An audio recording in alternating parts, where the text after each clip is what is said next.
Hi, everyone. We are here today to talk about the very important topic of women working in the games industry, women really giving advice to people that are coming up in the games industry, but really to have a dialogue about how these successful women have gotten to where they are. And there's been a lot of men that have helped along in that journey. So I'm going to let each of the panelists introduce themselves and talk about what they're doing right now in the industry.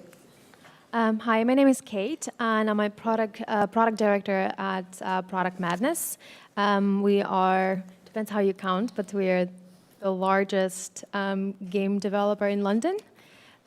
We have a studio in San Francisco as well, but if you count all of that revenue from games towards the studio in London, which is our headquarters, then yeah, we're the largest here. So we are social casino games developer, and I've been with the company for more than 7 years now, so I've seen tremendous growth from being a startup back in San Francisco and then growing, being acquired, and now we're over 160 people, and I manage one of the gaming platforms within the company. Hi, I'm Sabrina. Nice to meet you guys. So I am a lead producer at King. Hopefully you've heard of that. I've started working at King 3 years ago in Stockholm. I moved to London about a year ago, loving every minute. I'm from Brazil, and I've been working with games for about 9 years. I had my own studio back then. I've been through around 6 countries, working in different cultures and in different people. I work with Square Enix, I work with console, mobile, so I've done a little bit of everything. I thought it was interesting, and in the end decided that mobile gaming was where I wanted to be, so here I am. Hi, I'm Ella Romanos. Nowadays, I'm a consultant and I do a lot of fundraising for developers. Originally a programmer, started my first studio from university, grew that as a work-for-hire studio, and I've been focusing on consultancy and fundraising for the last 5 or 6 years. Hi everyone, I'm Lissa. I'm a senior UI designer at SpaceApe Games here in London. I've been working with UI design for 10 years now, all in the game industry, and I started, similarly to Sabrina, I started in Brazil, and I made all the way across the Atlantic to London, being like a UX advocate and just really loving doing graphic design, which is my background. Yeah. So since you are holding the mic, I will start with you. All right. What made you decide to get into gaming? So that's an interesting one because, like I said, I was studying graphic design in uni, and I think back in Brazil, working in the games industry, it was kind of like a pipe dream, really. Like, it doesn't really seem very realistic for me. Kind of like halfway through uni, I saw a little as a game design intern in a company in Brazil in my hometown. And I just kind of just jumped at that opportunity because I genuinely really always loved games. I've played games since I just remember myself as conscious being. So it's always been kind of like this beautiful dream that I thought was not a reality. And then I kind of found my way in. It was not my specialty. It was not what I was studying, but I just got myself in anyway. And once I was in, I was kind of carving my way and finding what actually worked for me as my graphic design background.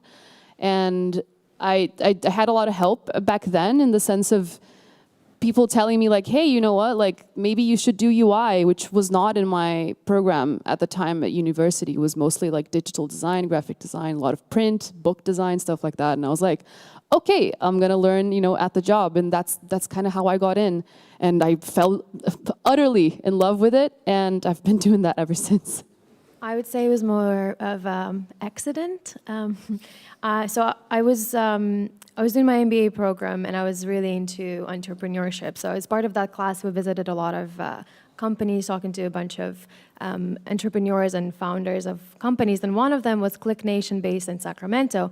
And when we went into that office, I was like, oh, well, this is very different from servers provider and all that kind of stuff. It's like, I really want to be a part of this. So that kind of took me to San Francisco, do an internship for startups, and that's how I kind of got into Product Madness. So just kind of, I was looking for a startup, and gaming just happened to be a startup that I found.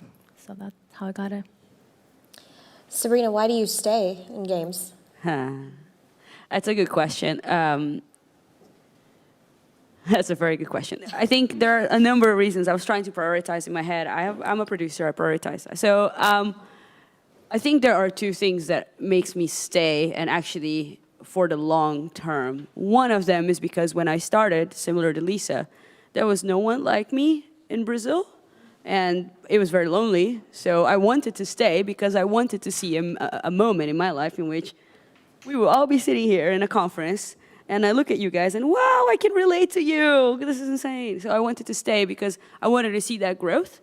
And I feel, it makes me feel very happy to be able to share it with someone that is maybe 90% same background as I am. So that's one of the reasons. The other reason is because it's a really fast-pacing industry, right? Everything changed so quickly. Tech comes and it changes and we have new devices almost every year and then all of a sudden there's a new mechanic and everyone goes into it, or there's been someone that's been at the top for too long and then we want to know what's going on. And I think thirdly, maybe there's 3 points then, it's super diverse anyways. Anyone can work with games, honestly. You don't have to go and study games. You can come from a different background and you can still belong. It's a very accepting, in terms of background, industry. So the mixture of people that I've ever worked with, from fashion to culinary to lawyers, I mean, I always learn something from them. So it's very enriching to be in it. Ella, you're raising money now in consulting development studios. What is driving you to continue the growth of games? I think for me, it's probably two things, maybe three. I'll probably find another. One is that because it's a young industry and because it's changing all the time, I think you can carve your own path. Like, obviously there are established roles, but it's still a young enough industry and evolving enough that you can actually carve your own path if you want to. And, you know, you can do what you're passionate about and find that thing and be good at that. And actually the other thing is the people. Like, I just find the industry very friendly. I did when I first started, and I do now. People are really passionate, they're driven, they're smart, you know, they're very interesting, and you do meet a really big range of people, which is, I think, is what makes it interesting and keeps me in it. Well, as I look around the room here, it looks like a nice 50-50 split. And so, you know, I just want to commend the men who are here listening to this panel, because I think there's a lot of men in the industry that have been very impactful for women. So whoever would like to start, tell me what or whom has helped you to get where you are, and what advice would you give to someone else? I can go. A bit of history. When I was very young, I used to play tennis intensively, like competitions and stuff. And my first ever tennis coach ever was the man that invested in my company 14 years later or something like that. So it was interesting because I met him when I was 8, 9. And then when I was, you know, early 20s, I wanted to open up a studio because I had that dream. And he was the one that invested in the company, and I thought that was amazing because he lived abroad for etc. He worked in investment banking, came back to Brazil, wanted to do things with tech, and then we connected because he said, oh, he Googled game Brazil, São Paulo, whatever, and then I showed up, and he's like, oh, I know her. So let's chat. And then we chat. He had this tech company, and he said, do you want to open up a game studio? And I was like, yes, I want. Here's my plan. Here's my ideas. And he invested. And it was great because I didn't know anything about business, to be honest. Didn't know how to run, but he did. He had the cash, and he believed in me, and here I am. So it was great because there was someone that believed in me at the time and gave me an opportunity. So I think for me, going forward, or when I talk to people nowadays and ask me like, oh, how did you end up a king? You lead the entire game at king. Wow, it is great. I feel really happy and lucky for it. But at the same time, you have to look for your opportunities, and you cannot like disregard anyone. It was something completely disconnected. Like, I was 8 and I was playing tennis. There's no relations, but there is always an opportunity where you may be not looking. So this is the beauty of working with games. You never know who's going to open doors for you. And then now I look at myself and I said, I want to be able to open several doors. So this is why we come, and this is why we stay here. You, all of us, right? This is why we're here. And I think that's what happens in the industry in that sense. So if you're taking notes, play tennis. That starts. Very important Invite me. question. So who's next? Because I think how each of you got here is really important. Like I said, I had help when I first started. I started as a game design intern, and I actually had a person who was kind of my mentor at the time, unofficially. Kind of like he poached me from the game design team entirely and just saw the potential that I personally wasn't seeing myself, and kind of got into a fight with the game design lead to actually take me from the game design team and put me in the UI design team. And just I kind of like, I didn't see it in myself, I guess, at that time, and it was so obvious because that was like so clearly the background that I was having, and I just wanted to be in the game industry so bad that I didn't see it. So it was good because I trusted him, and I think he saw potential and kind of convinced me that that was a thing. So I'm forever thankful because that genuinely changed my career. But at the same time, I know it's kind of cheesy to say that. I think I owe a lot to my mom. She's a very strong woman who taught me. She has a background in theater. She taught me how to, walk like a boss bitch and command a room. And that was legitimately something that she thought it was important for me to know, to have the confidence, because I saw that in her, and she saw that in my nan and in my great grandmother. So I think coming from a strong, lineage of strong women.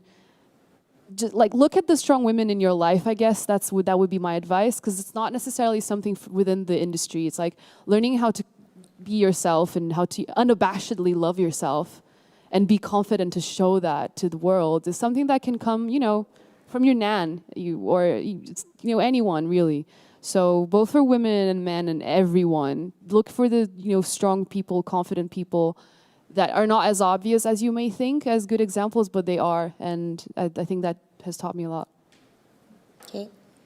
So my mentor was my first boss, Jose, So he was the co-founder of the company. And like I said, it was a startup. We were only 6 people at the time. And I remember, he's a fantastic person, and I worked with him for 3 years, and he opened up so many doors for me, and I still keep in touch with him. He's somewhere on a yacht in Singapore, and we still talk once a month. And so I still ask him about, is this the right thing for me in terms of, career moves or just decisions in life, investments, things like that. And I remember talking to him a month into being hired at Product Madness, and he was asking me, how did you like the interviewing process? I added these things, and I wanted to do this. Was that the reason why you took the job? And I told him, and that's something that I would advise to everybody. I told him, I actually took the job because of you. The moment I met you, I'm like, I want to work for you because A, you are a founder of the company. B, I just felt like you're going to do good things for me. I felt like you were very open-minded. You had this feel about you that you would teach me things. And I would always say this to anybody who's either starting a career or wants to change jobs. See who you're going to work for. And if that's the person that you can learn from and who's going to push you, that's the most important thing. And you'll figure out the rest. I think I've had probably quite a lot of people over the years, no kind of formal mentors, but in particular, one I remember is when we first wanted to start up the company, we didn't know anything about the games industry. We thought we could make games. Maybe slightly, yeah. But we were still students. We were trying to start up, and I went to Develop Conference in Brighton, and I was like, we're starting a studio. And this was in 2006, 7, so there wasn't really many indies. And a lot of people were like, yeah, good luck. But some people, there was a few who were really supportive, and 2 guys in particular who I got to know, and they still now, I would say, mentor me to a point, and they actually got on the phone to some local investors who wanted to invest in us and said, yeah, invest in these guys. And so that was, I would say that without that, we might not have got our first investment. And yeah, over the years, there's definitely been different people who've helped in different areas. I think I always had the attitude that I don't know anything, and I probably still don't, but I always try and look to the people in whatever I'm trying to learn and ask for help and support. And I think if you ask for it and you say I don't know, and you're honest about that, I think I've found people are really, really supportive, and actually they don't look down on you for that. They actually, I think, are more supportive, more willing to help because you admit you don't know. So there was a theme that there were men that influenced these women to get to where they are in their careers.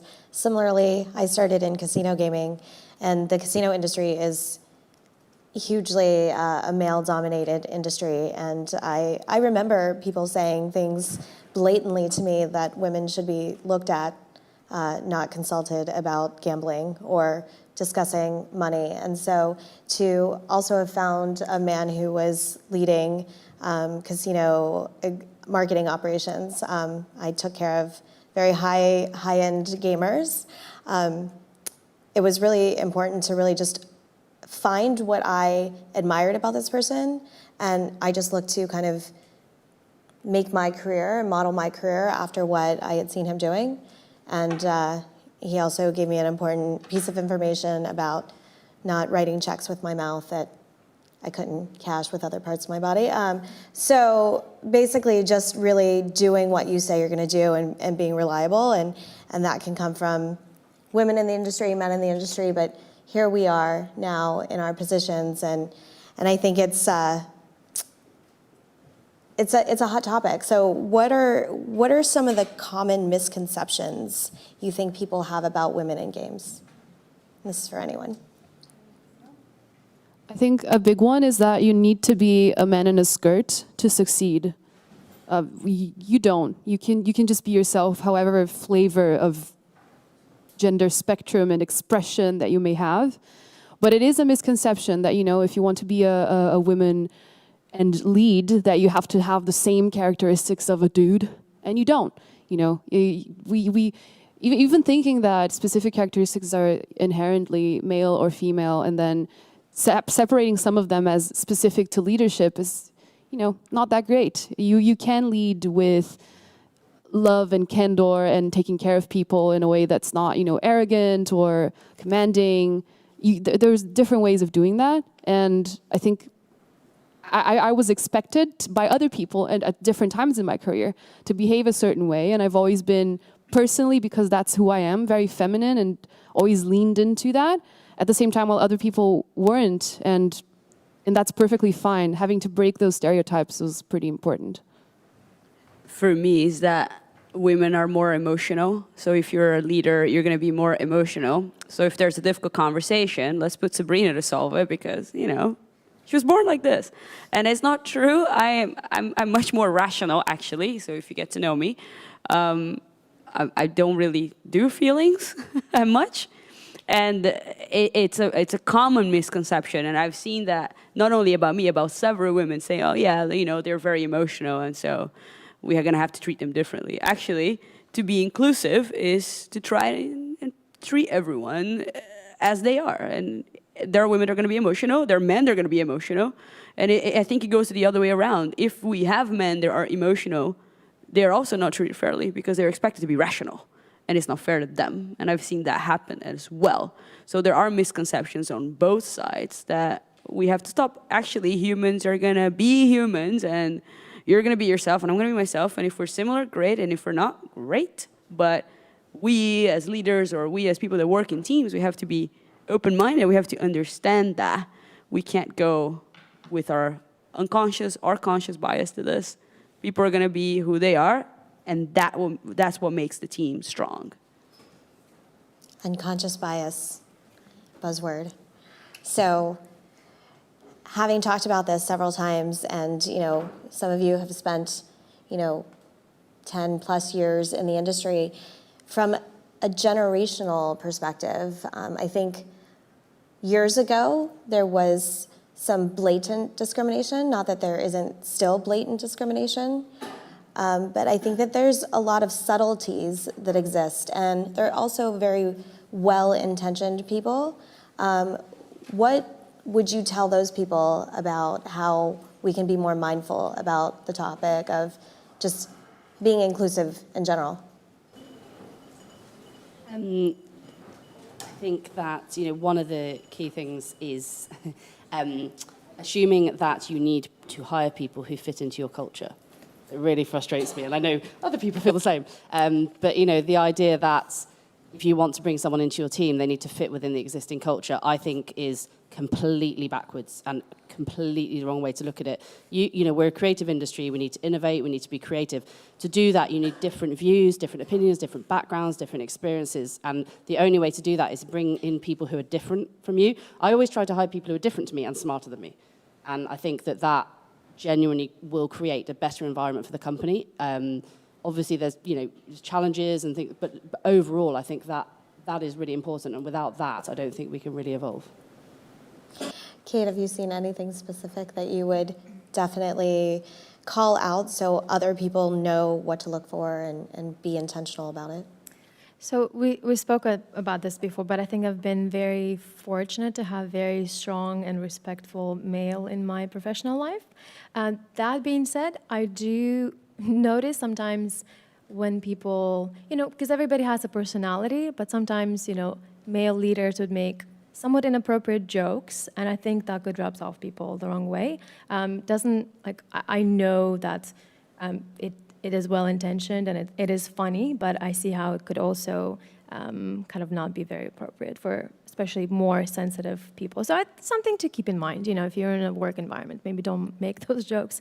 At the same time, working in San Francisco and being friends with some of the founders of tech companies, certain comments they would make behind closed doors are beyond inappropriate. And it's kind of sad that we can kind of have that appropriate behavior in front of other people, but behind closed doors, you can kind of allow yourself to do that. So just be mindful, and I'm glad there are some male here. At the same time, like I said, I've had incredible experiences personally with men in my life, and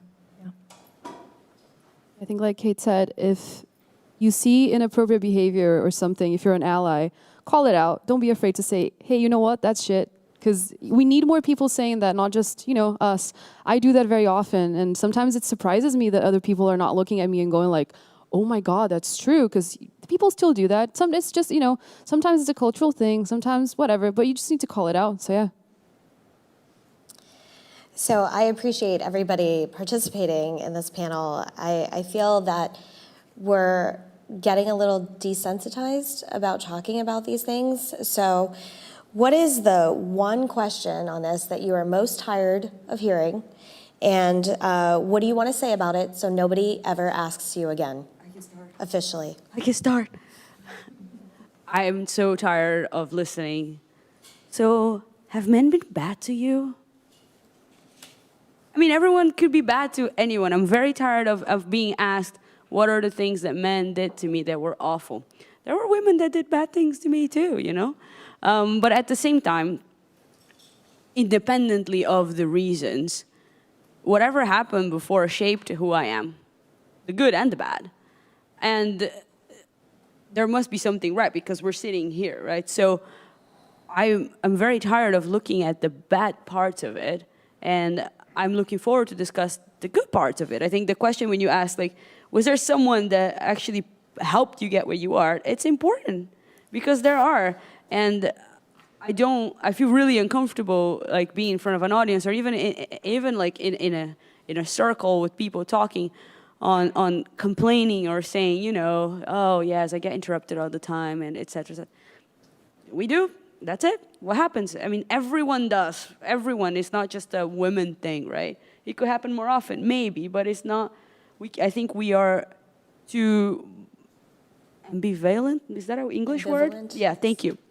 And then if I could add to that, talking about diversity is not just men and women. We have to remember that there are more.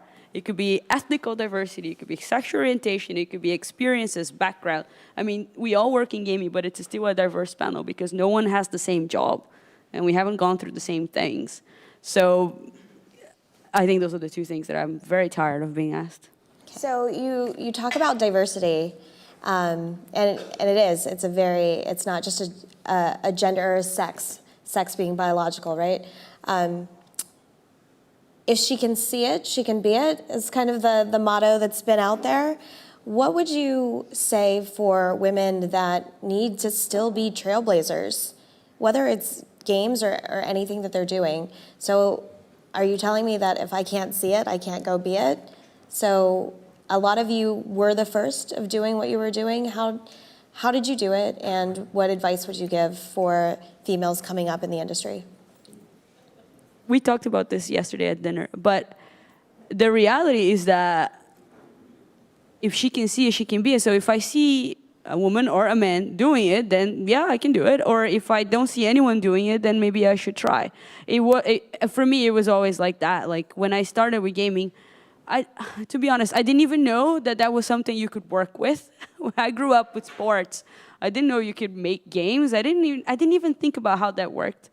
And what was that entitled, what involved. I'm from a city in which I don't know, I wasn't exposed to this. I didn't grow up with video games, but there were things in my mind that I wanted to understand what happened and what it was, and then I wanted to know more. And then, when I went to university, I finished graduation and I started my master's degree, and I wanted to research games because I actually did not know exactly how to make them. So I wanted to research. No one did that. So then we started a research group, a scientific research group that was funded by the government to research video games. It didn't exist, but I didn't see anyone doing it, but it still happened. So I think, of course, it helps when there's someone that you admire or that you see that inspires you to go somewhere, but I don't think it's a rule that you should apply at all times. Otherwise, we will never innovate. Yeah, I agree. Honestly, I think it's all in the mindset. If you have these limitations, like, oh, I'm a woman, I cannot do something. I was lucky enough to be raised by a mom who's like she can do anything. She's my hero. She's never installed any kind of sense of, because I'm a female, there's something lesser about me. And so I think as you grow up, you kind of potentially could learn these things from the society or from other people that you surround yourself with. So I would just say, surround yourself with people who empower you and never have a mindset of, I cannot do X or Y because I'm Ukrainian or, wherever you're from, or that I, don't have a technical background yet I'm in games. All of this doesn't matter. You'll figure it out. Just in your mindset, know that you can do anything and just action, and you'll get where you want to be. Yeah, I think when I look back at the fact that when we started our studio at university, I wish I could say I was like trailblazer. I think we were just completely naive. But, I think actually that my biggest fear has always been that I'll look back on my life and think, what if? And I hate the idea of missing out on trying something, and I would rather try it and fail than not try it, because I just think that's the worst thing. So for me, I've always been like, well, what's the worst that could actually happen? And, I've just done the things that I wanted to do, and I've tried to take advice wherever I can and look up to other people who've done amazing things, but not necessarily follow them exactly. So I do think it's important to have people to look up to, but I don't think it's important that you have to follow them. I think they should inspire you to do what you want. All on point. So what are the most critical changes that we need to start making to really face the future effectively? What starts today? Personally, I think it's hiring for diversity. Diversity shouldn't be the goal. The goal is to create better products. And that's just, a step for that. And people still, I think a lot of hiring managers still think either, it's hard hiring for diversity, or that doesn't fit with our business right now. We don't have the money or the time to invest to reach out to people. Or they think, we need to have a token. Let's hire another female because we need that. That should stop today. And people should see the actual value in having a diverse team that, doesn't just fit with your culture, actually adds to it, shapes it into something better and creates something new and improved out of it. So just see the value in actually having a diverse team, not for the sake of diversity, but because you just make better games with it. We should start looking at for cultural add instead of cultural fit.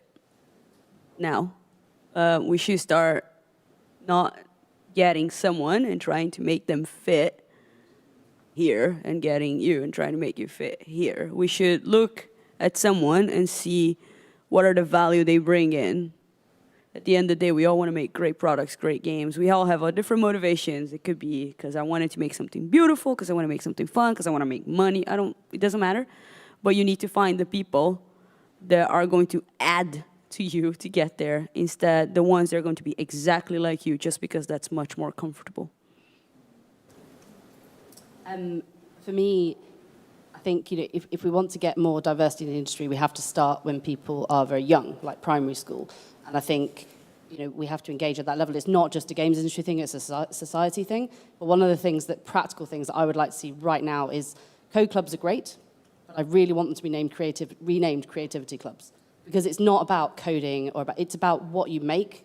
You should be able to make a board game, a card game, a video game, a film, a TV, whatever it is. It's about what you create, and that's what got me into programming. I love programming now, but what I wanted to be able to do was make cool stuff, and I think that's what it's about. We're all inspired, I think, here to make stuff that we want to use, want to play, want to look at because it's beautiful. And I think if we focus on that with young people and really engage them with that, I think that will bring a more diverse set of people who didn't know that they like to program or whatever. Yeah, I agree with that. Also, I would say that the fact that mobile gaming is so big is making such a huge shift, because it's no longer, PlayStation for the boys.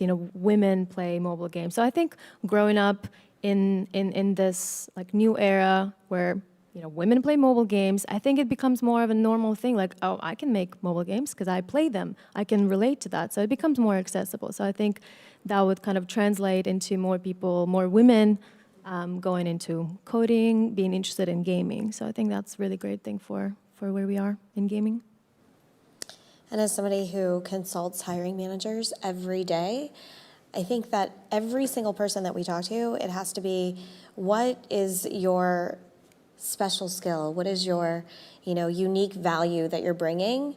And where is the company in need? And matching people's skills with what the company needs doesn't mean having a certain number of women or, a person from this background. It's really just getting the best out of people for doing what they love. So I think that would be my advice to hiring managers as well. What problems are you trying to solve, and who is the person that is the expert at solving them, regardless? So speaking of that senior leadership that is in the industry today, I think that there are very unique nuances by generation. I'm seeing, with the staff that I work with, how that's different than how I started in my career. Also, I have a 16-year-old daughter, so I'm seeing differences with how she views the world as well. What advice can each of you give to senior leadership about how the world has changed and what should be done differently? One of the things that I'm hearing about is not just the fact that I'm a woman, but it's also about how young I am. And that's, I think, an amazing thing about gaming, because it's such a young industry. You could be, if I went into, because I have a finance degree, right? So if I went into banking or investment, I would never be a thought leader in that industry, because it's just been around for so long. And I'm not saying that there's no room for having a startup that changes everything in fintech, and we're seeing that happening. But I'm just saying that, back in the day, you would get promoted because of how many years you've done something.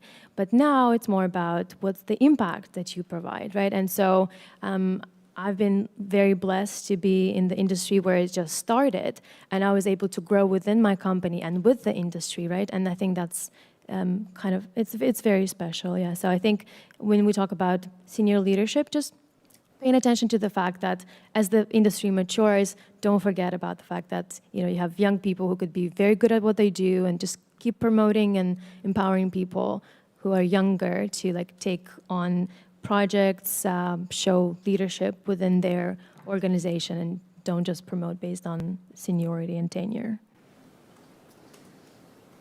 I think, it's probably quite obvious, but work-life balance. And I think, it's really important. If you want to keep good people, if you want to motivate good people, then you need to facilitate them to actually be healthy, be happy. And that isn't just working all the time. That's being flexible where you can to support people's different lifestyles, what they need, what they want, I think it's really important as an industry that I think as we kind of grow up as an industry that we are already doing some of that stuff, but I think there's more to do and there's more ways that we can help people have a good lifestyle as well as do what they love. One thing that for me is clear is that money is not the biggest motivator anymore. I mean, we love money. We all do, right? Yay. We want to eat and we want to pay rent, but it's not about the money. I know it's a song as well, but it isn't. I think for us, it's what you said as well. Is we want to do cool things, and then we want to work with the right people. We want to bring impact, and satisfaction does not come anymore with a big salary and a big bonus. There's still that emptiness around. So it's about who you work with, what you're doing, and where you are. I felt that personally. Like it's not about the salary. It's about being in a place in which you can be who you are and you can do what you want in a way that they understand you. People are different. We could all be working on the same project, but we could have completely different needs and completely different schedules, and that's okay. So it's not about the money anymore. Yeah, I think just as a point on this is like, just forget about the dude bro culture. It's harmful, it's not inclusive. And as leadership, you need to be more inclusive because that whole idea of like going out and drinking and binge drinking or doing something like that, you're actually like ignoring a lot of people that might be battling addiction, that might be breastfeeding moms, that might have religious reasons not to drink. And it's, I think it kind of like began as this like whole Silicon Valley culture spread because, you know, we were young, we do games, that's super cool, but it's not a great way to lead people. Like there is such a thing as, you know, a company in which we want to create cool stuff together and we have a great team fit, but it doesn't mean that you need to exclude people because the only way you celebrate your achievements is by drinking a lot or something akin to that. So yeah. And if there are other people that are not all about the money, you know, we can meet and discuss jobs after this. No, so you all have mentioned in one way or another that games has been a younger industry. There are more younger leaders in the games industry, but we're watching these people start to experience different parts of life evolution. What would you say about women who need the encouragement to maybe come back into the workforce? And what are you seeing in your own lives as far as kind of the family life and the work-life balance? I have so many friends who just recently got pregnant or had kids and they're now coming back, you know, into work. And I think it's a matter of leadership respecting, like you said, the work-life balance because, you know, maybe it starts with the idea of, you know, a mom and coming back and feeling like they haven't lost touch with what they do and because they're still passionate, but also, you know, that opens up to other people who might have mental health issues and, you know, might have some trouble, might need some time coming back. And it's a matter of, I think it's a leadership thing to be inclusive and to be open and, you know, to bring them in and not make them feel like they lost something by being away for a while. So it's not just them. They need to feel the confidence come from, you know, from the rest. Yeah. I'm going to echo on that. I think a very similar situation, I think, is the age, right? People are having kids and they're going through it, but if you haven't been in a place in which you felt that you could come back, there are places in which you will feel that you can come back, and they are inclusive. Like, I think one of the coolest things, I know I don't want to make advertisement, but one of the coolest things that we have on my floor where we work is a breastfeeding room. It's there. And I mean, I was like, oh, wow, I'll probably never use it, but that is great because I never thought about the need of that because I don't have kids. I'm not gonna pump. It's like, you know, but it's amazing that there is that because people use it. You know, it's there and it's important. It makes people feel better when they come back and flexible working and understanding. And you do not need to have senior women to be able to have those facilities. So you don't need to have someone that's been through that. There are places that will provide that kind of support coming back. So what are you experiencing right now? Not that we're going to advertise for King anymore, but what are you experiencing right now that you think has something that just wouldn't happen 10, 15 years ago? That's a benefit. I think this panel, for example, is one thing I haven't seen before. I see now, 2018, 2019. I'm seeing much more of this, a mix of people listening to this panel. I think some years ago it would be just women. I mean, the first time I talked about diversity, I had, I don't know, 95% of women there. So those are the things that I see differently. I also think we're much more open now. We talk, which I don't think we did before. I think we tried to solve things on our own, and everyone was still having the same problems that we have today, but we just didn't talk about it because I don't know if we could or what was the reason. But the difference now is that I think people try to help each other much more. And we are aware now that, again, it's not just about gender. There's mental health. There's so many things. And we are, as an industry, I think, trying to solve it.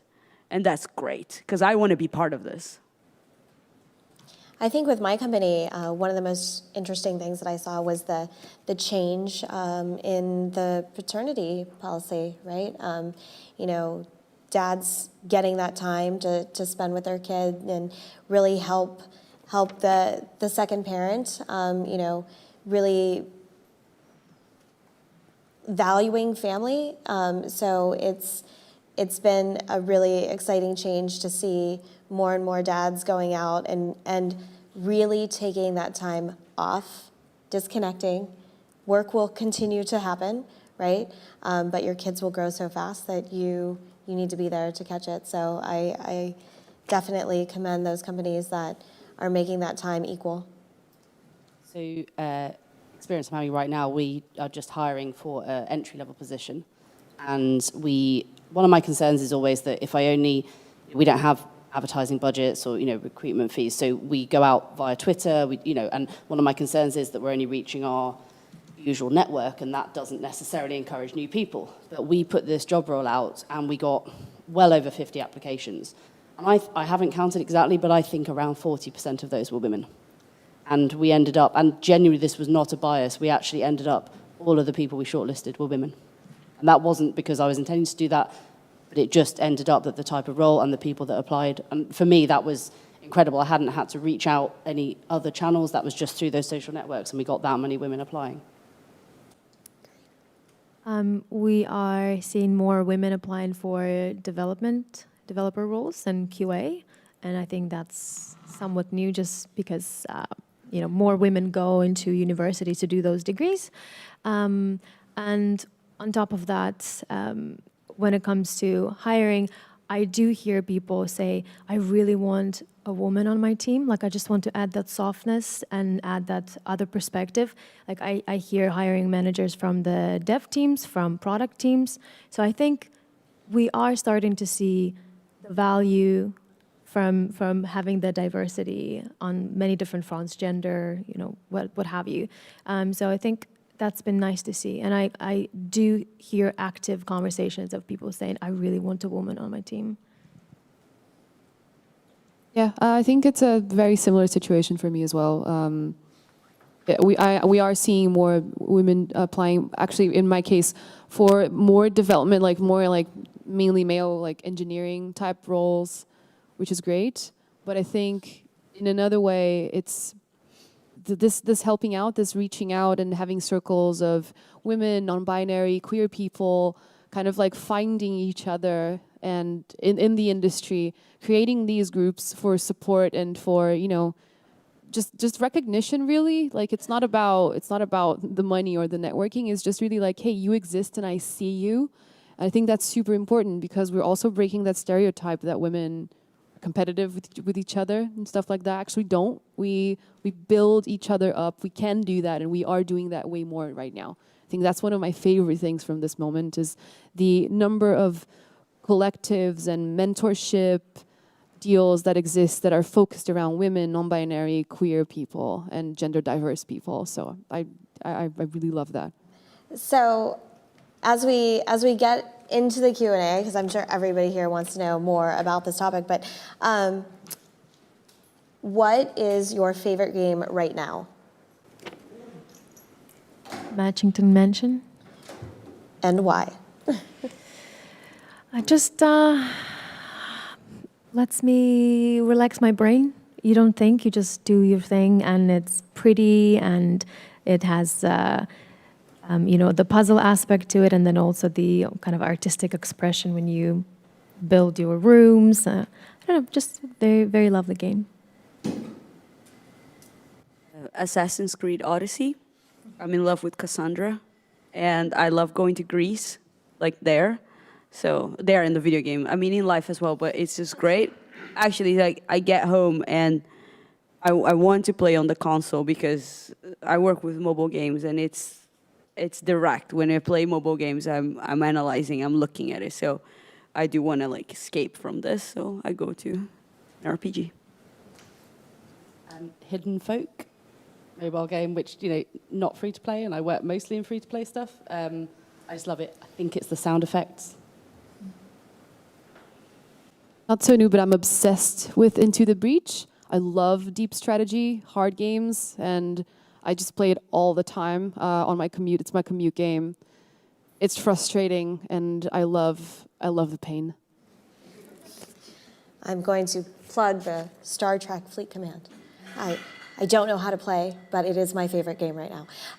So as we're wrapping up, I like to leave a little bit more time for, kind of questions, because I think it's more about what people want to know and not what we want to kind of talk at you about. So are there any questions for these lovely ladies? It's intense.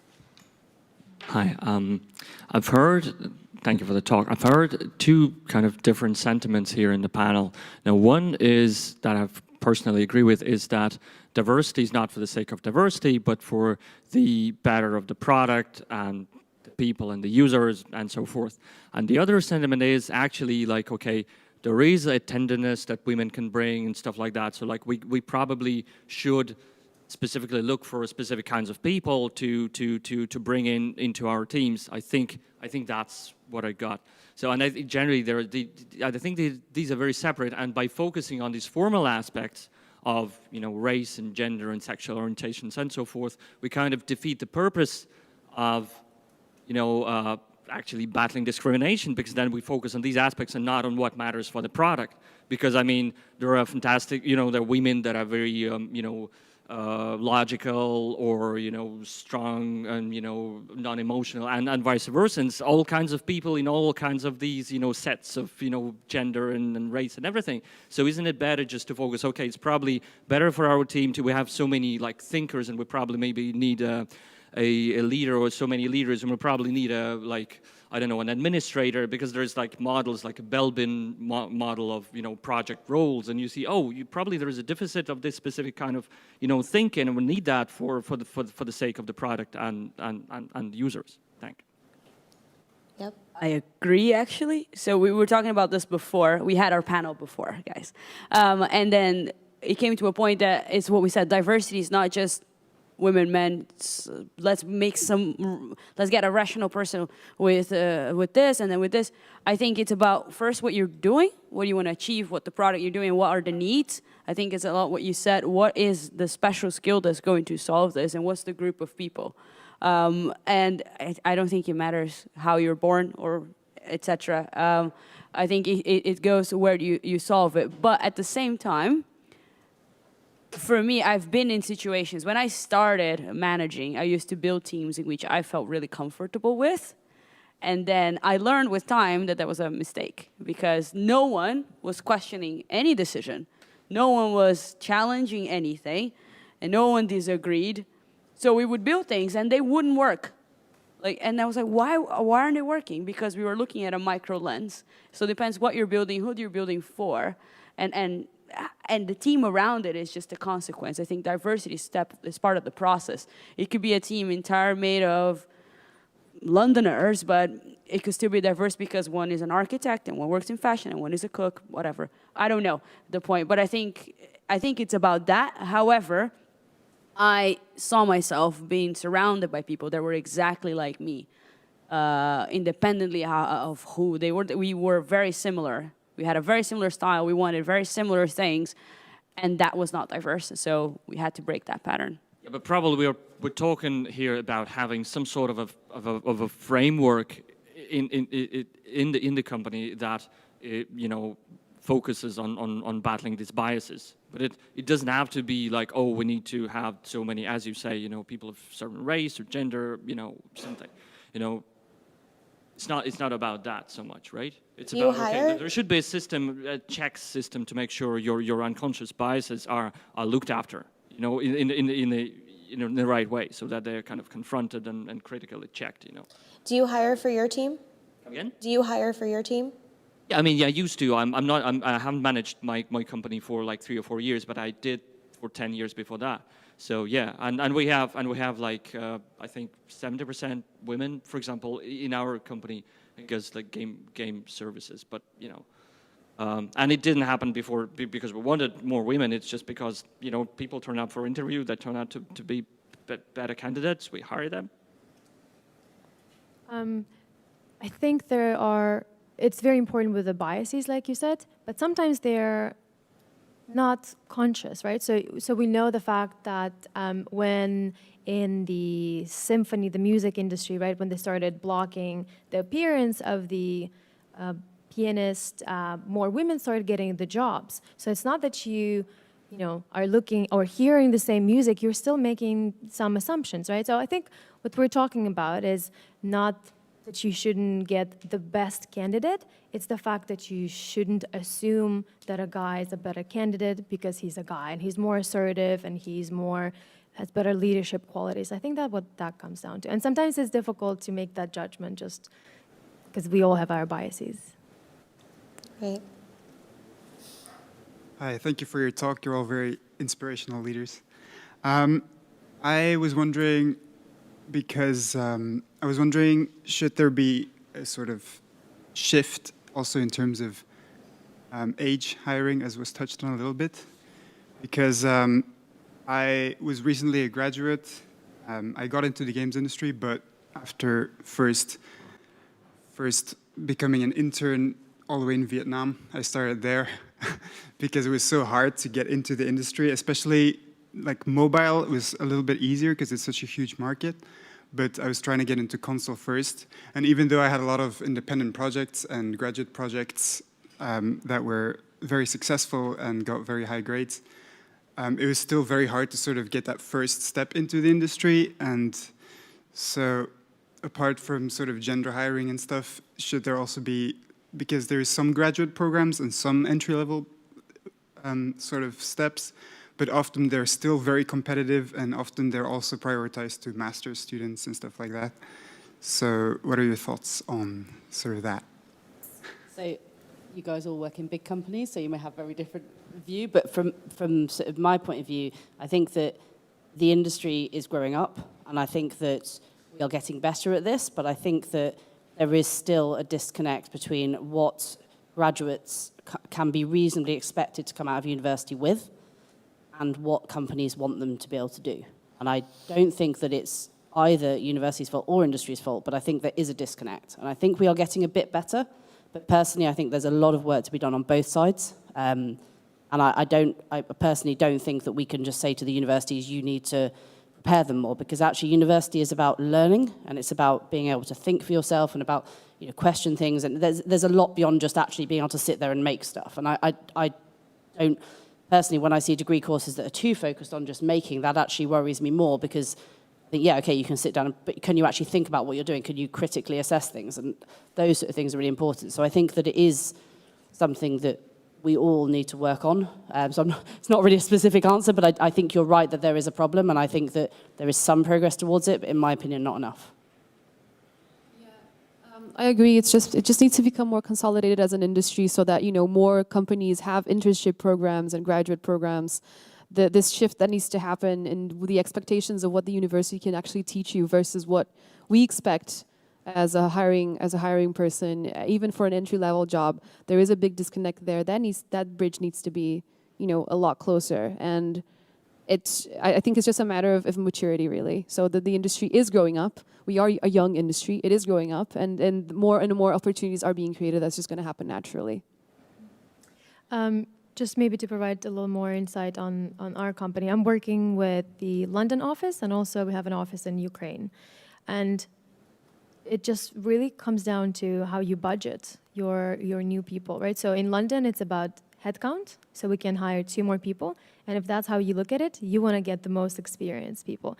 In Ukraine, on the other hand, it's budget in terms of money. This is the pool, right? So if you can get 1 super experienced person or 5 interns, you might want to go for like a medium level and 4 interns. You know what I mean? So I think it really depends on the industry, on the company. So for our London office, most people are very senior who join the team. There's opportunities that exist. So it is about lunchtime. So I think that we are wrapped up Correct. here. Thanks, everyone. Thank you.